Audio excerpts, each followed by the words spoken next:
So, Sonia, Rob, why did Hollywood turn down Tina Turner's Stephen King rom-com? Why? Because what's love got to do with it? So seating starts right now.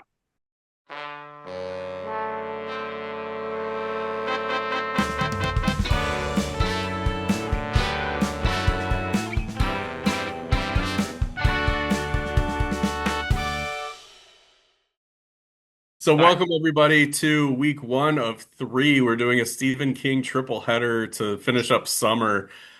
So this week we are talking about Rob's pick, the 2025 release, The Life of Chuck, directed by Mike Flanagan. This is his third Stephen King feature adaptation after Gerald's Game and Doctor Sleep, and it stars Tom Hiddleston and Mark Hamill and Mia Sara and Chiwetel Ejiofor and Karen Gillan. This Mark was my Hamill. second time seeing the movie. I saw it in theaters over the summer, Yep. and I knew I was going to see it again before the end of the year because I enjoyed it enough to probably put it in my top 10. Well, Ooh, let's start with you, Sonia. This was your first time watching it. this was my first time watching it. What Yes. what did you think of the Life of Chuck? I I really liked it. I Mhm. I didn't know what to expect. I heard a lot of people saying it was going to make me cry. Yeah. It didn't make me cry, but it definitely touched my heart and made me think, which I Mhm. like.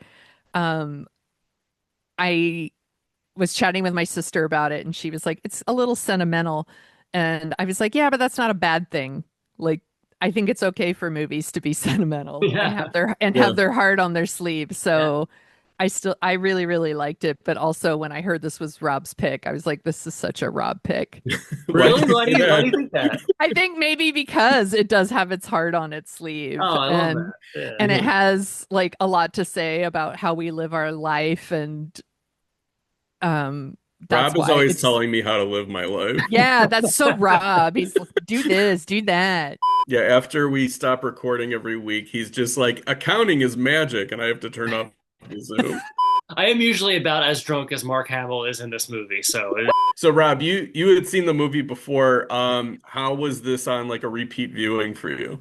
it was great. I mean, I love Flanagan. I mean, this is I think his Doctor Sleep director's cut is his like top three King adaptations of all time. Like I think it's It's masterful. amazing. Yeah. I love the way having spent a couple summers ago really getting into King, and now we'll periodically read still like two or three King books a year. I don't think anybody matches what it feels like to read a Stephen King story the way that Flanagan does. I think Flanagan visually Hmm. represents King, and not to say there haven't been great King adaptations, obviously, by other directors. Darabont, we've talked about a ton. He's the other master. You could talk about the narration, which I'm sure we will, Nick Offerman's narration, which I know a lot of people really got rubbed the wrong way by in this movie, and a lot of people really Hmm. didn't like.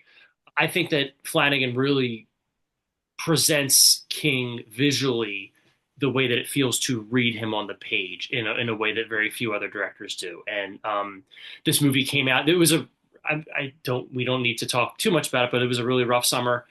We had a really rough summer for a lot of reasons. I had a really rough summer personally for a lot of reasons, and I think we all did. And to see something really life affirming like this, Mhm. um, I went to see it up at the Ambler Theater near me, and I didn't get to see it before it came out. I didn't get to see it at festivals or anything like that. And I really think, speaking to your point, Sonia, I think I saw this exactly the week I needed to see it. You know what I mean? Like it was one of those things where it was like I saw it exactly when it would hit me the best, and I've rewatched it twice since then. I think it's really special. I saw it in theaters like the opening day, and I hadn't read anything about it. And I don't even know if I knew that it was sort of, and I guess we'll do spoilers from this point on. I didn't really know the story structure, that it was kind of like an anthology of sorts. And I didn't definitely didn't know that it was being told in reverse order. And it's not even told in reverse order of like death to young age. It's like another step past that. It's sort of like Inception in that way. There's like another deeper level to it. Hmm. Metaphysically in reverse order. Yeah, so for the first third of the movie, I didn't know. I was always intrigued by what was Yeah. going on, but I was like really wanting to find my bearings faster than I was. And then I think so I was kind of like on the I didn't dislike it, but I was just like I don't know what to make of this movie. Right. And then I think that sequence in the middle with Tom Hiddleston dancing to the drum beat, it's I've heard Kevin Costner describe when he read the script of Field of Dreams, and he said that it was sprinkled with pixie dust. Mhm. And I'm just like, that's what that sequence is in the middle of the movie, where like the movie deserves to exist for any reason, but the movie especially deserves to exist so that it has that scene in a movie. And then I think just progressively throughout the rest of the movie, it gets better and better. And I find it kind of irresistible to see like the power of dance. And like the last third of the movie is very affirming of It's like heavy. Yeah. dancing is fun and awesome. And Well, it's, and it could yeah, be anything could be your dance. yeah, It's, I know that it's dancing in the movie, but there's mm, anything in your life that makes you feel that way. yeah, It could yeah, be definitely. anything. And this was felt like a really good use of Tom Hiddleston. I've been seeing Mhm. his like TikToks and Instagram edits of him dancing for a long, and finally someone put it in a movie. Mhm. So it seems like good use of him. I played the drums in that video game Rock Band, and Yeah. I was so bad at it that I would like pause the middle of the song and I'd be like, I'm switching instruments with someone. So, Sonia, I have a question for you because I think Okay. this might be my hot take of the movie, and I want to. I'll ask you about this performance, and then Rob, I'm gonna talk to you about the Nick Offerman Hmm. performance. Is Mark Hamill a bad actor? I mean, I don't think he's a bad actor. I think that what he's doing is effective, but I also think he's 50% better than I think he thinks he's 50% better than he Hmm. is. I like Mark Hamill. I've got a soft spot for Mark Hamill, so Okay. maybe I can't talk about this with, but I hear what you're saying. He's Like just a lot for me in this he is movie. a, yes. You know what he is? It's this is gonna come out all wrong and you're probably gonna edit it out, but he's almost like a Muppet. Like His like his performance is yes, mannered, as they say, which is yes, that you like can it's see the gears turning. yes. Yeah, I could say this because I'm a Jewish man. He's like if a Muppet was trying to interpret playing a Jewish man. I think there's an eccentricity to that performance that fits a Stephen King story. I'll put it that Sure. Yeah. Yeah, I agree with you way. on that. Rob, what about Nick Offerman? What do you think of I that? fucking love narration when it's done well. I know Yeah. I'm not supposed to say that because I know the third rail of film criticism is like never use narration if you don't have to, and you never have Yeah. to. You should do it's Hmm. show don't tell. Um, I think the excerpts of the short story, which I have now read, or the novella or whatever you want to call it, the excerpts that he chooses to use, I think, are pointed. I think he uses them in a certain way for a certain tonal effect. I think speaking to your point about feeling uncomfortable in that first third, Mhm. I think that he specifically uses the narration and specifically Nick Offerman, a person we associate with comedy, um, to keep it light for us, to keep us kind of like if we're feeling off balance in that first part of the movie, like okay, Yeah. I'm going to keep going because I can trust that tonally Flanagan kind of knows what he's doing because he's bringing Nick in for this. Um, so I don't mind it at all, and I love. I mean, there's so many quotes from the story. I mean, I cite the drums thing all the time, dancing to the music. That's why God made the earth. Like that's been so important to me in the last couple months, where I've just been like, the reason we're here is to dance. Like the reason we're here is to drop the briefcase and hear the music. Like that's what we're, whenever I I feel, like the yeah, I like the narration for that. Like really hit Mhm. it. Like yeah. Yeah. don't be subtle about There's something no like that. shame. I mean, King is not a. I mean, for as much as I love Stephen King, like he's not a subtle writer. Like he's not. You know what I mean? Like he's Mhm. not some great literary like sort of kind of you know sort of deep, difficult to understand maestro. He wants everything out there on the page, and I think flat out just go ahead and reading some of that stuff, especially for a story like this, which is supposed to carry at least a little bit of whimsy with it. I think is perfect. I don't have a problem. I was very very sort of curious about reviews I read that were like, well, if they could just get rid of that narration, it would be so much better. It's like, I guess, but Mm, like you're taking away so much of the fun. The movie's kind of folksy, and like you need Uh, somebody like Nick Offerman's narration to take you through it. Like even if it's not him doing it, like you need yeah. a narrator to kind of pull you along. Well, other Stephen King adaptations have narration, right? I mean, Shawshank's a Shawshank great one. Yeah.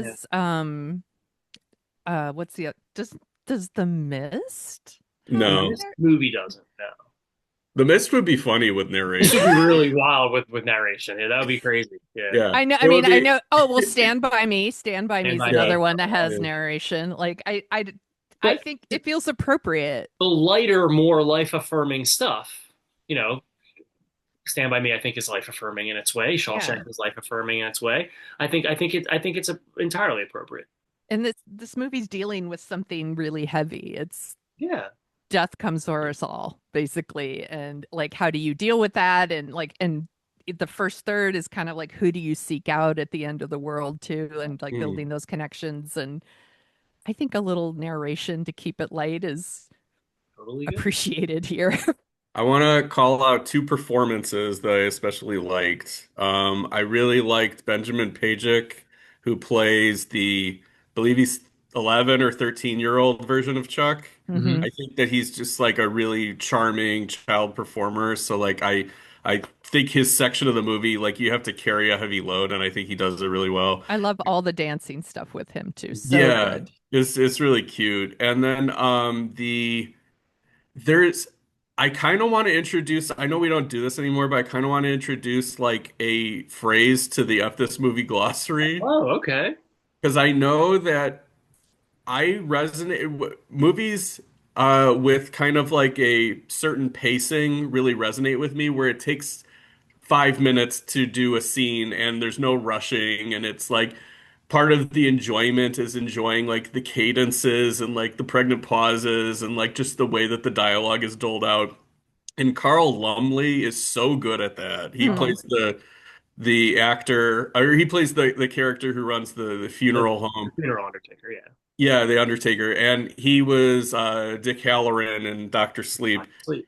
So I am calling this the Lumley pacing Okay. because when a movie stops to have Lumley pacing, I'm all in, and that's one of the reasons why I'm such a Darabont head is because it's all Lumley pacing. I love seeing Matthew Lillard in there too. Yeah, And Lillard was great. Yeah, he gets a nice little speech there. Flanagan's like cool with casting. Like he Yeah. always has like interesting kind of people that you wouldn't think of for parts, and they always are.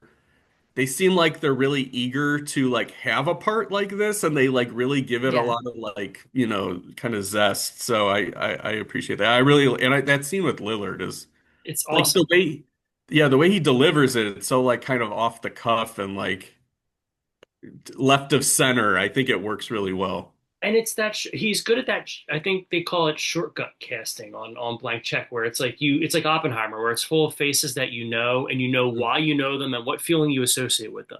So Yeah. even something like Chiwetel and Karen Gillan, you see them as a couple. You're like, okay, they both carry a kind of sadness to them, a sort of a weight that comes with them. There's a lightness to Karen Gillan, but obviously mainstream audiences mostly know her as Nebula from the Avengers. So you're like, okay, she's got a severity to her. Chiwetel, same way. You always know with Chiwetel it's going to be gravitas. So Mhm. like when you see it's these two at the end of the world as this sort of ex-married couple who are circling back around each other again at the end of the world, there's enough weight to it but it doesn't feel like bravura. You don't need Al Pacino in there like eating the sides of the frame, chewing, like making it a huge to do. You can just have two really good solid actors whose vibes we generally understand. And that extends to Mark Hamill as well. That extends to Lillard, as you said. Like everybody in there carries a kind of a shortcut confidence from Mhm. the audience, and including Offerman. It's the same thing. Those are really Um, good performances to convince me that an ex-husband and an ex-wife would search each other out in the end of the world. Good acting. it took TCM shutting down for it to happen. I need to call bullshit on one thing. There's a Mhm. sequence where Mia Sarah is putting in multiple music videotapes that she rented from clearly Blockbuster. Yeah. We never had the titles on the label. I'm sorry. No. That part bothered me a I little. like I the did, all but that I jazz. did. The I all love that the jazz all, joke, yeah, though. all that jazz and the Yeah. That, covering of the eyes. that's a Yeah, funny bit. yeah. And just watching, I mean, how do you not fall in love with her watching her dance? Like it just. I don't know. Her dance kind of creeps me out a little bit, if I'm Oh, not gonna really? lie. Okay, I'm just Like a weird. I don't like the whole like starting with that thing. If they cut that, then I'd be like, oh, okay, this is accessible for me. But like with this, I'm just like, I Hmm. have to go. It's Yeah. like when Christina Aguilera is going like this. Like I just don't like it.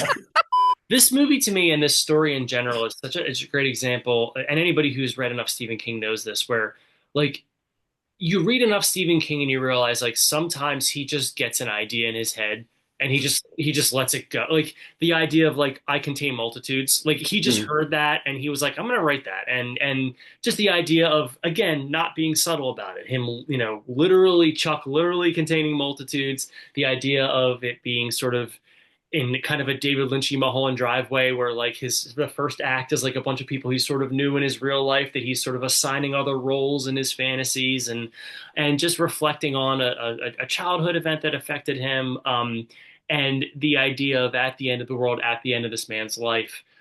Reflecting on both things that were real, things that were imagined, the intersection between those two things, the fact that you can sort of face death and face the end with sort of confidence and faith and gratitude and all those things. I love the big 500 page The Stand Doorstopper Kings, but I love the little 115 page like I just had this Yeah. idea and I'm going to execute it just really really perfectly. And I think that for Life of Chuck, I think this is a great example of King doing that, where it's just like I just got this one idea. I just I just want to communicate it really quickly. Um, and I think with somebody like Flanagan, who's really good with that brevity and really good with that tonal control, I think it's something like this comes out really perfectly. Sonia, any other thoughts on Life of Chuck? Just that I contain multitudes. You Hell yeah. certainly do, my Oh, friend. we all, Would part of your would part of your would part of your multitude have the good son in it? Obviously, yes. Yeah, yeah. Obviously. That would be hilarious if like your kind of waking death dream, it's just like, why is Henry from the good son in this? He would be a background player for sure. Yeah, you'd be like roller skating down My the God, there's street. going to be so many of those characters in my Mm. in my background. Thank you, Rob, for picking The Life of Chuck. This was a really good start. And Sonia, please tell everybody where we can find you on the internet. You can find me at thesoniashow.com and The Sonia Show on Blue Sky and Instagram. And you can listen to my podcasts, Dorking Out and What a Creep. And your pick is next week. So yes. what are we Hmm. watching? We're going to talk about Christine. Oh yeah. Yeah. I haven't seen that since I saw it, so I'm looking forward to revisiting it. Yeah, it should be fun. I Yeah, think it's going to be super fun. awesome. Well, thank you for joining us, and until next time. These seats contain multitudes. Bye.